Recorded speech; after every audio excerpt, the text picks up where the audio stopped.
선지자 요나 시대에 니느웨 성은 고대 아시리아의 수도였습니다. 그래서 그곳 사람들은 자부심이 아주 많았고요. 하나님을 믿지 않았습니다.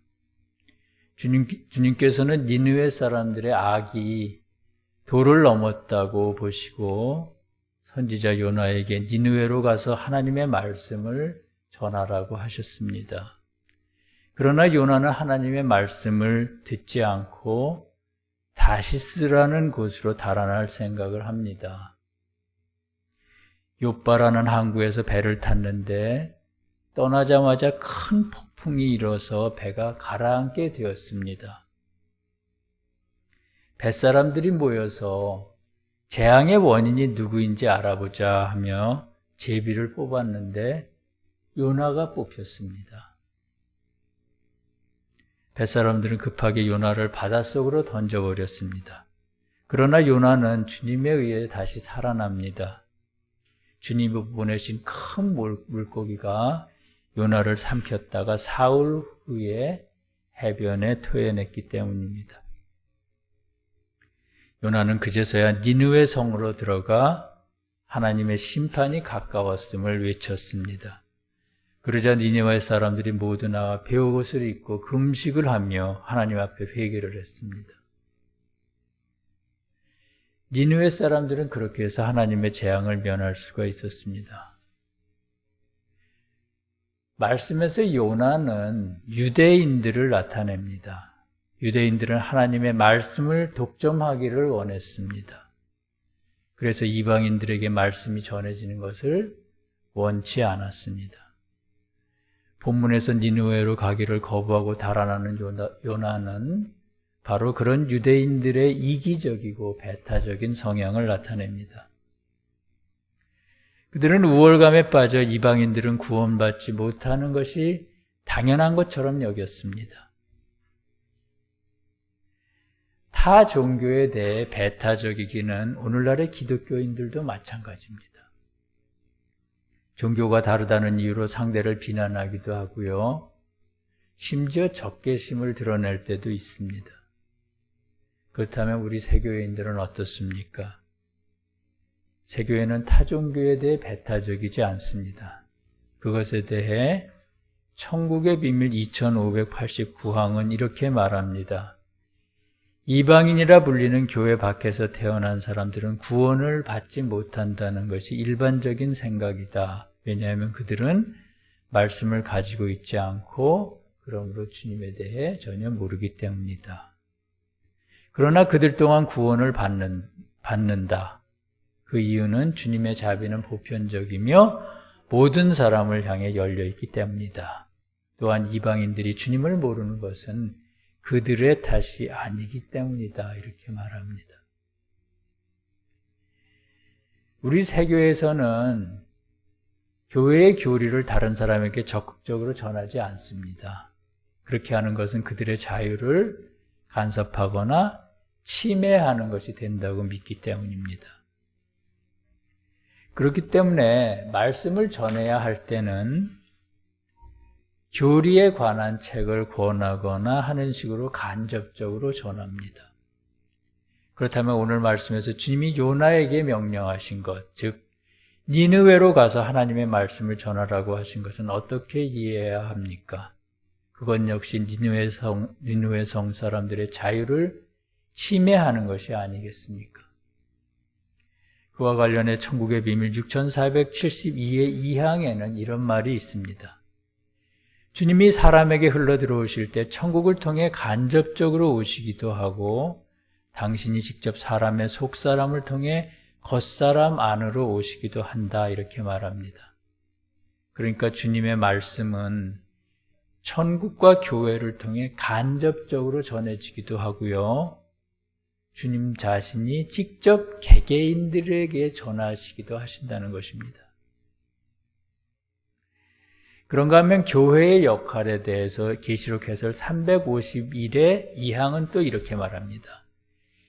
천국의 빛은 주님으로부터 말씀을 통해 흘러 들어오는데 빛이 중심으로부터 사방으로 퍼져나가는 것처럼 교회로부터 바깥쪽의 이방인들에게로 흘러 들어간다라고 말합니다.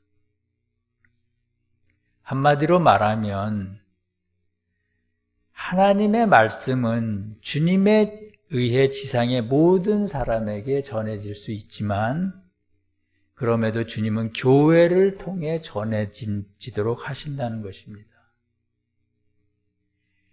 주님의 생명인 거룩한 말씀이 주님으로부터 교회에 먼저 내려오고 교회를 통해 빛이 마치 중심에서 바깥쪽으로 이렇게 퍼져나가는 것처럼 교회를 통해 교회 밖에 이방인들의 종교에게까지도 자연스럽게 흘러들어간다는 것입니다. 이것이 주님의 섭리의 법칙입니다. 꼭 우리가 이것이 진리다 하고 가르치지 않아도 주님의 거룩한 섭리에 의해서 주님의 거룩한 생명의 말씀, 생명의 빛은 교회를 통해서 교회 밖으로 흘러나간다는 것입니다. 그래서 다 이방의 종교들의 가르침 안에도 진리가 스며들어 있는 것입니다. 그리고 그 진리를 통해 그들도 구원을 받을 수 있다는 것입니다.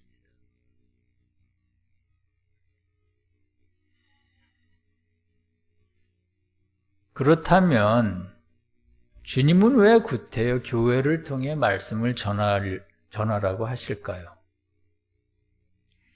교회에 말씀을 전하는 사명을 주셨을까요? 그 이유는 천국의 모든 사람들은 주님과 직접 연결되어 있을 뿐 아니라 그들 각자도 말씀으로 서로 연결되어 있기 때문입니다. 주님은 우리 한 사람 한 사람이 개별적으로 주님과 만나는 것만을 원하시지 않습니다. 우리들 한 사람 한 사람이 또 서로 연결되기를 바라십니다.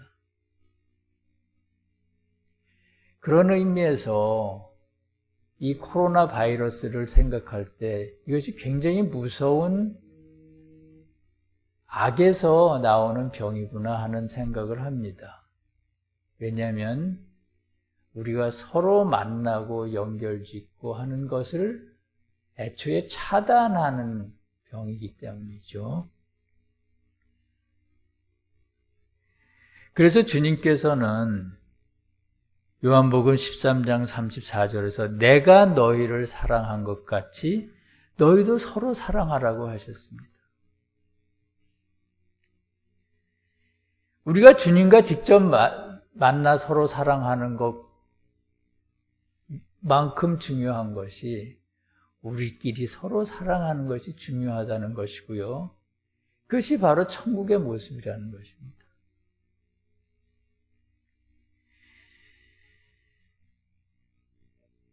그런데 요나의 행동으로 알 수 있듯이 유대교회는 하나님의 말씀을 전할 마음도 없었고 또 그럴 수 있는 상태도 아니었습니다. 왜냐하면 유대교회는 사랑이 없었기 때문에 주님이 그들에게 오실 수가 없었기 때문입니다. 교회 안에는 사랑이 있어야 주님이 오십니다. 그리고 그 교회를 통해서 주님의 생명이 교회 밖으로 퍼져나갈 수가 있습니다. 그런데 유대교회는 사랑이 없었던 것입니다. 그러므로 요나가 주님을 피해 달아나는 것은 유대교회가 교회로서의 사명을 감당할 만한 상태가 아니었다는 뜻입니다. 그렇기 때문에 주님은 직접 세상에 오셔서 유대교회를 대신할 새로운 교회를 세우셔야만 했습니다. 그러므로 요나가 큰 물고기 뱃속에서 지낸 사흘은 한편으로는 유대교회의 시험이기도 하지만 다른 한편으로는 세상에 오신 주님의 시험과 시험에서의 승리를 나타냅니다. 그러니까 유대교회의 입장에서 보면 주님이 오셨을 때 회개의 기회를 얻었지만 그들 스스로 회개의 기회를 차버린 것입니다. 요나가 물고기 뱃속에서 살아나 니느웨 성을 구한 것처럼 십자가의 마지막 시험을 이기신 주님께서 이방인들을 통해 지상에 새로운 교회를 세우셨습니다. 그것이 오늘날의 주님 기독교회이고요. 그리고 마지막 교회인 새교회입니다. 오늘 본문은 주님을 십자가에 매단 다음에도 여전히 회개하지 않는 유대인들의 마지막 모습을 그리고 있습니다. 그것이 어떤 것인지 알아보겠습니다. 5절 말씀은 이렇습니다. 요나가 니느웨 성에서 나가 성읍 동쪽에 초막을 짓고 성읍에 무슨 일이 일어나는 것을 보려고 그 그늘 아래에 앉았더라 이렇게 말합니다. 성읍 동쪽은 주님이 계신 곳을 뜻합니다. 그리고 그늘 아래에 있다는 것은 그들이 주님의 보호 아래 안전하다고 느끼는 것입니다. 그러므로 이 말씀은 유대인들 스스로 주님의 교회임을 자부하면서 안전하다고 느끼는 것이고요. 그러면서도 한편으로는 이방인들에게는 하나님의 재앙이 내리기를 기다리는 모습입니다.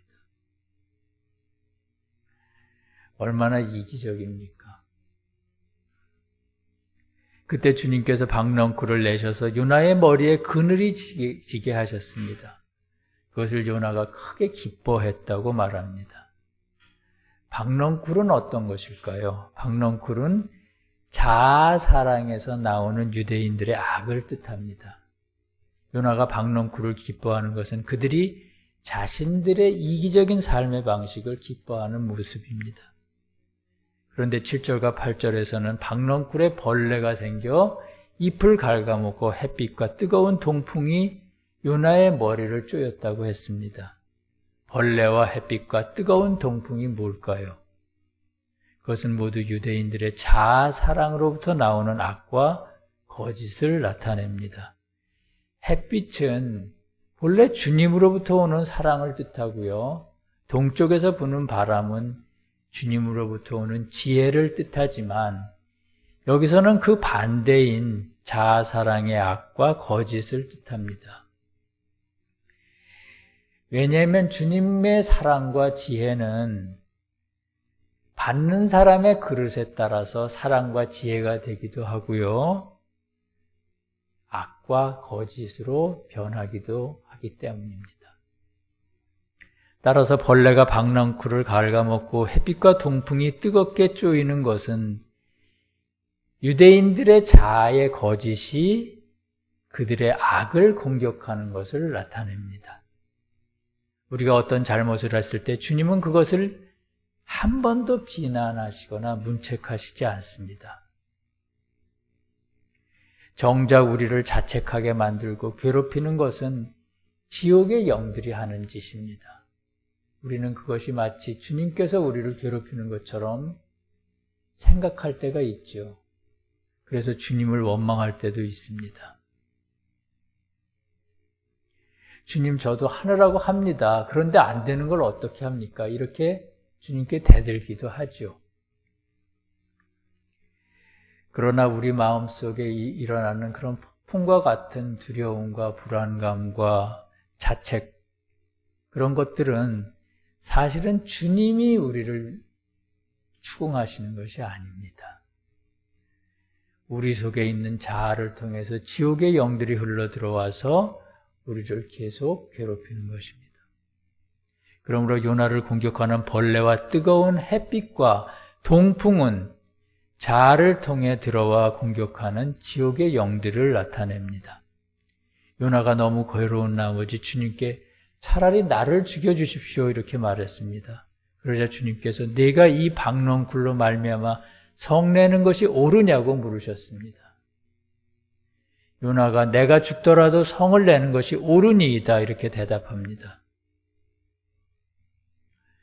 요나가 박넝쿨 때문에 성을 내는 것은 유대인들이 자기 뜻대로 되지 않는 것을 화를 내는 것이고요. 그리고 그것에 대해서 주님을 원망하는 것입니다. 어쩌면 유대인들은 니느웨 성 사람들이 구원을 받는 것이 아주 싫었을 수도 있습니다. 그리고 자기를 덮은 그 박넝쿨을 벌레가 갉아먹어서 뜨거운 햇빛을 가릴 수 없게 되었음을 너무나 화가 났었던 것입니다. 요나의 태도를 통해 유대인들이 얼마나 주님 앞에 악했는지, 그리고 유대인들이 얼마나 주님 앞에 교만했는지를 알 수가 있습니다. 주님께서 요나에게 말씀하셨습니다. 네가 수고도 아니하였고 재배도 아니하였고 하룻밤에 났다가 하룻밤에 말라버린 이 박넝쿨을 아꼈거든. 하물며 이 큰 성읍 니느웨에는 좌우를 분별하지 못하는 자가 12만 명이요 가축도 많이 있나니 내가 어찌 아끼지 아니하겠느냐, 이렇게 말씀하셨습니다. 자아가 원하는 삶은 불순한 욕망이 시키는 대로 사는 삶입니다. 그것은 특별한 수고가 필요하지 않습니다. 유대인들은 그런 삶을 통해서 자유와 행복을 얻을 수 있다고 생각했을지도 모릅니다. 그러나 자아를 쫓는 삶은 결코 행복하지가 않습니다. 점점 욕망이 더 크게 늘어나고요. 점점 더 큰 쾌락을 요구하고요. 그런 쾌락과 욕망의 요구들이 그들을 억누르게 됩니다. 그리고 그 후에는 두려움과 자책이 뒤를 따릅니다. 유대인들은 그러한 불안과 자책과 두려움이 때문에 더욱 화가 났습니다. 그래서 주님은 그들에게 네가 하룻밤에 났다가 하룻밤에 말라버린 이 박넝쿨을 아꼈거든. 하물며 이 큰 성읍 니느웨에는 좌우를 분별하지 못하는 자가 12만 명이고 가축도 많이 있나니 내가 어찌 아끼지 아니하겠느냐, 이렇게 말씀하셨습니다. 자아의 욕망을 쫓아 사느냐, 이웃의 구원을 위해 주님의 일에 동참하느냐 하는 것은 전적으로 개인의 선택입니다. 그러나 주님은 후자의 삶이 더욱 가치 있다고 하십니다. 사랑하는 성도 여러분, 주님께서 요나에게 니느웨 성으로 가라고 명령하신 것은 믿지 않는 사람들에게로 가서 주님의 말씀을 전하라는 그런 강요가 아닙니다. 우리 신앙인들에게 인내의 삶을 살기를 요구하시는 것입니다. 우리 각 사람은 교회 아닙니까? 주님의 교회 아닙니까? 주님의 교회 안에 사랑이 있어야 앞에서 말씀드린 것처럼 주님께서 우리에게로 오시고 주님의 생명이 우리 밖에 있는 많은 사람들을 구원시킬 수 있기 때문이죠. 다시 말하면 피가 심장과 폐를 통해 온몸 구석구석까지 퍼져나가는 것처럼 교회를 통해 주님의 사랑과 지혜가 온 세상으로 퍼져나간다는 것입니다. 그런 의미에서 사랑이 없는 교회는 교회로서의 사명을 다할 수가 없습니다. 만약 그런 교회가 있다면 요나처럼 주님의 역사를 가로막는 교회가 될 것입니다. 이번 코로나 바이러스를 통해 그동안 나만 행복하면 된다고 생각했던 것은 아닌가 하는 반성을 했습니다. 그리고 이웃이 행복해야 나도 행복하고 이웃이 잘못되면 나도 잘못될 수 있다는 단순한 진리를 새삼 깨달았습니다. 우리들 한 사람 한 사람이 주님의 교회라는 것과 요나에게 맡겨졌던 것 같은 사명이 지금 우리에게도 맡겨졌음을 기억하시기를 바랍니다. 우리들 각자가 교회로서의 사명을 다할 때 온 세상이 구원을 받는다는 것을 꼭 기억하시기를 바랍니다. 주님의 그런 은혜가 서울세교의 모든 성도들과 함께 하시기를 간절히 기도합니다. 내 온몸이 밝아 조금 더 어두운 데가 없으면 등불의 빛이 너를 비출 때와 같이 온전히 밝으리라 하시니라. 아멘. 함께 기도하시겠습니다. 자비로우신 하나님 아버지, 우리 주님이시여, 오늘 말씀을 통해 주님의 진정한 진리 가운데 있는 것은 주님의 구원의 사명에 동참하는 것임을 깨달았습니다. 주님, 저희로 하여금 믿음만으로 살지 않고 사랑과 인애의 삶을 살도록 인도하여 주시옵소서. 인애의 삶을 살지 않는 것은 교회로서의 사명을 스스로 버리는 것이라는 것을 분명히 깨닫게 하옵소서. 주님의 생명의 흐름이 저의 한 사람 한 사람을 통해서 온 세상으로 퍼져나가도록 도와주시옵소서. 나라와 권세와 영광이 우리 주 예수님께 영원히 있사옵나이다. 아멘.